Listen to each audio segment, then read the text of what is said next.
entiende? Debo conocer la demografía poblacional, cuantificarla, caracterizarla, entender cuáles son las subcategorías en una ciudad, una localidad o un país, para después definir las intervenciones. Bien, entonces, de todas estas guías y todo este resumen que habíamos hecho, encontramos una serie de problemáticas que son en común en distintos países y que están descritas de esta forma. Número 1, falla de liderazgo asertivo y eficiente. Yo creo que la gran mayoría de los países de América Latina, o por lo menos publicaciones que hay, describen este problema. Hay otro, falta de organización en cada grupo, institución. El punto 3, falta de manejo de datos adecuados, una evaluación científica de la información, una planificación estratégica y una acción coordinada. ¿Por qué digo esto? En realidad no importa, igual en el documento esto está todo descrito, pero el punto es, hay que conocer cuáles son las problemáticas que están obstaculizando el poder hacer un programa efectivo. ¿Se entiende? Entonces, si yo no tengo evidencia científica o estudios nacionales, eso es un problema. Si yo estoy teniendo dificultad de comunicación con los distintos actores sociales involucrados, tenemos un problema. ¿Se entiende? Bien, ¿qué más? Otras. Comisión pluralista. ¿Por qué me importa esto? Las recomendaciones de todas las guías definen a la comisión pluralista como la integración de todos los actores sociales involucrados.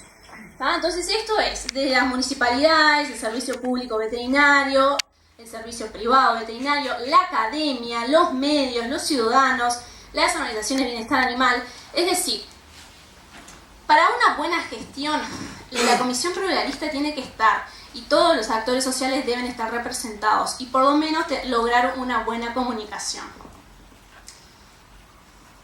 Bien, llegamos al punto, esta es otra de las diapositivas más importantes, que es, esto es una diapositiva también de la guía ICAM o WAP, ahora no me acuerdo, que refleja los 8 grandes componentes que están descritos para los programas de gestión de poblaciones caninas. Ahí en realidad hay 7 porque justo control reproductivo y estado sanitario están juntos, pero en realidad son 8. Cada componente es un masazo de información que ahora no me da el tiempo para cubrirlos todos, pero sepan que cada programa o el programa de un país tiene que estar contexto dirigido. Es decir, si hoy quiero elaborar un programa para el Uruguay, tengo que conocer problemáticas uruguayas para elaborar el programa, que probablemente sea distinto al, yo que sé, el de Estados Unidos o al de Francia o el que sea, ¿se entiende? Cada componente a su vez es muy dinámico y tienen que estar articulados. Es decir, si yo hago intervenciones en algunos componentes y recaudo informaciones, recaudo recursos financieros, eso va a recircular en otras gestiones de otros componentes. ¿Se entiende? Bien. Entonces, el componente número 1 es la educación.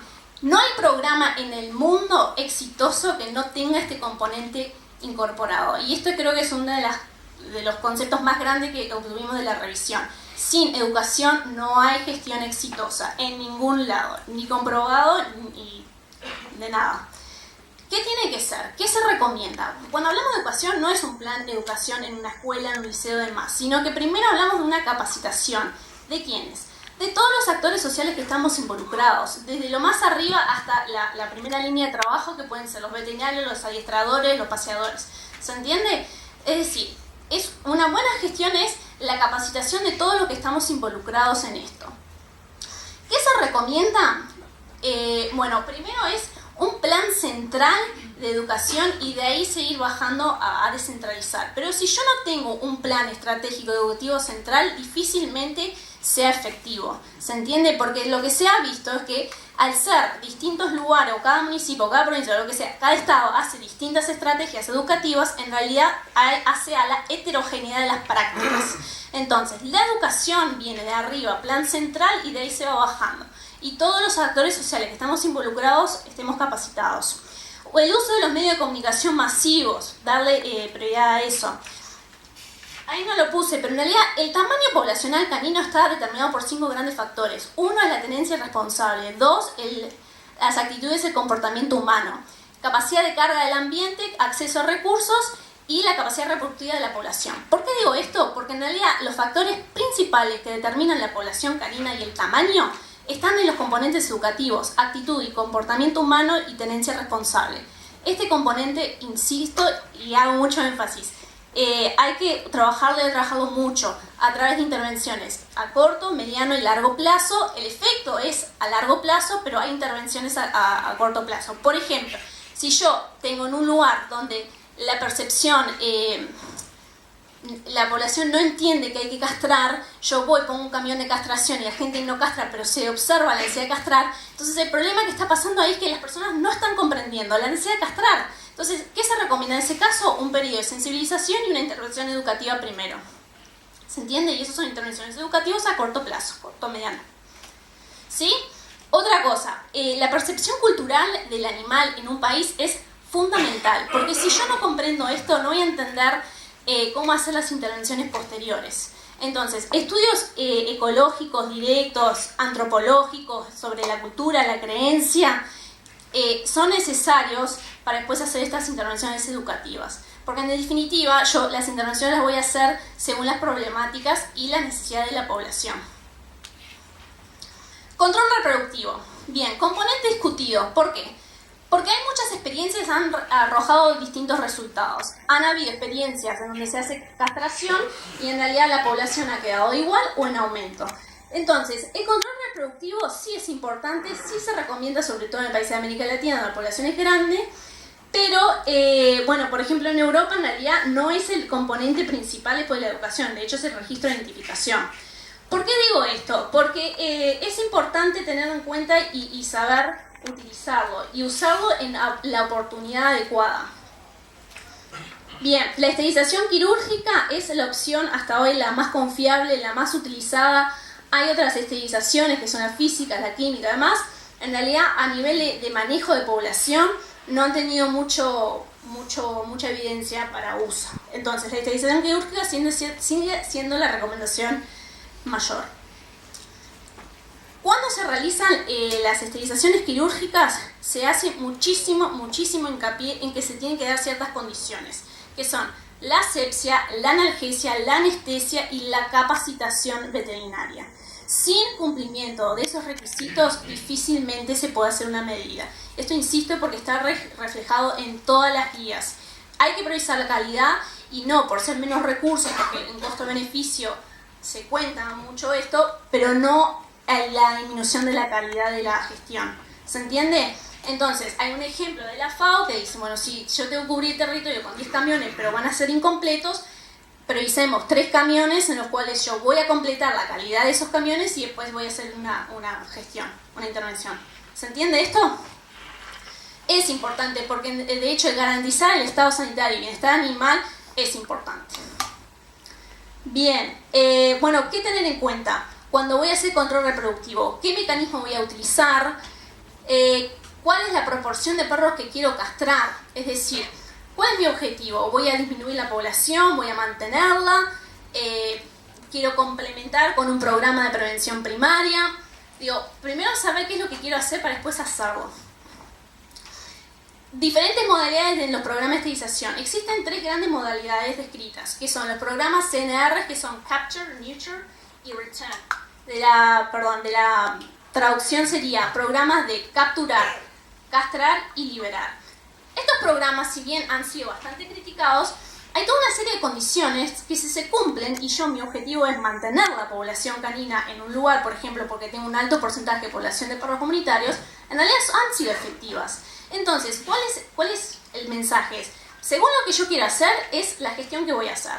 Y si yo cumplo el criterio porque lo analizo previamente, entonces probablemente esa gestión o esa intervención vaya a ser efectiva.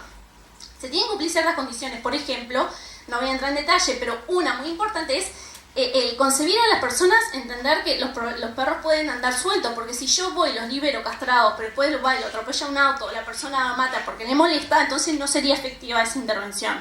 ¿Se entiende? Otra medida muy eficaz es la esterilización obligatoria de todos los perros de los refugios, por ejemplo. Salen y todos castrados. Y finalmente, toda la gestión y toda la gran rama que es clínicas de bajo costo o subvención a la esterilización. Hay sistemas de todo tipo, mixtos, privados, públicos, móviles transitorios que se quedan en un lugar, que se movilizan en combinación con clínicas privadas, en combinación con programas educativos de prevención primaria, que de hecho esos son los más efectivos, es decir, se asocia la esterilización a un programa de primer nivel de atención y es a su vez asociado a control a un centro de salud, por ejemplo, en territorio. ¿Se entiende? Entonces, esto hace hoy a las tendencias mundiales, que es el concepto de la OMS y de la FAO, una salud. Entonces, el abordaje de todo esto es a través de la conexión interdisciplinaria de distintas profesiones. Identificación y registro. Bueno, primero y antes que nada, la identificación es un método que hoy por lejos es el microchip que se está más utilizando. Bien, ¿por qué es necesario este componente? ¿O por qué algunos países han sido efectivos y otros no? Bueno, en realidad es un sistema que se tiene que cumplir ciertas medidas para que sea integral. 3 condiciones. Primero, que el sistema de identificación aborde a todos los animales. Segundo, que exista una base de datos actualizada. Y tercero, que yo tenga registrado todos los lugares donde los perros estén. Es decir, establecimientos todos y la persona física. La persona física es el dueño, pero en realidad necesito saber los refugios, los criaderos, los lugares de venta.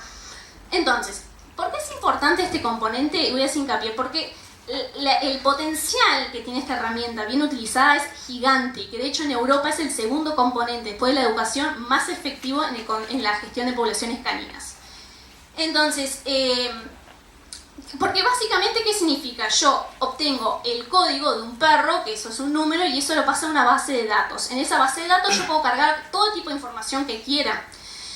Y bueno, y eso son las medidas hoy actuales, es el análisis inteligente de datos para obtener información.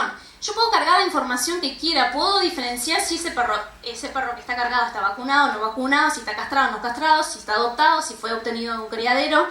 Entonces, todo eso yo lo puedo obtener a través del microchip y de un adecuado sistema de registro. ¿Se entiende? Ahora, varias cosas. Esta tecnología es cara y necesita estar bien implementada, porque de lo contrario, si yo no tengo los dispositivos para hacer una lectura porque el perro está perdido, entonces identificar al perro no me implica nada, no significa nada. ¿Se entiende? Yo esa información del perro necesito subir una base de datos y ahí sacar los datos más importantes que preciso conocer sobre las poblaciones, cuantificarla, entenderla, conocer si hay tendencias, que hay compra de perros de ciertas razas y si esto ha ido en aumento o en disminución. Es decir, el potencial que yo puedo hacer con esta herramienta es gigante, pero vuelvo a lo mismo.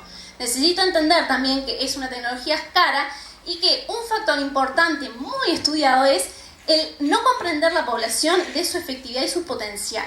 Entonces, cuando pasa esto en muchos países, lo que se ha recomendado es un periodo de sensibilización o de comprensión. Porque volvemos a lo mismo, si yo no percibo al perro como una propiedad, un objeto, cual alguien se tiene que hacer responsable, difícilmente esto funcione, porque de hecho el microchip es asociar a un nombre y apellido, a una persona, y eso subirle a una base de datos. ¿Se entiende esto? Bien. ¿Hay algo? No. Esto del sistema de licencia o tarifado y tarifas diferenciales. Si yo el día de mañana quiero tener un sistema donde el cual beneficie a aquellas personas que adopten y tenga un tarifado más caro a las personas que, por ejemplo, compran animales, este es el sistema por el cual hay que hacer. Es decir, yo puedo regular el tarifado diferencial a través del registro y después regular la comercialización, pero primero un paso y después el siguiente. No puedo controlar la comercialización animal si yo no cumplo con el criterio de registro e identificación adecuado. Bien.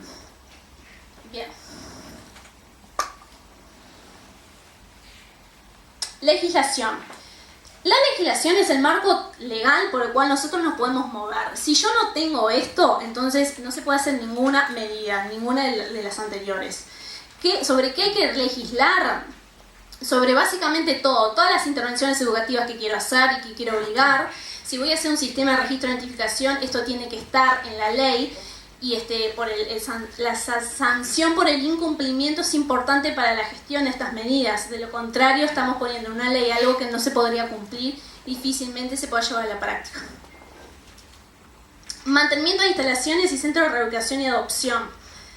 Bueno, tema refugios, complejo, no son soluciones, son respuestas transitorias a una problemática existente, que por ejemplo puede ser sobrepoblación.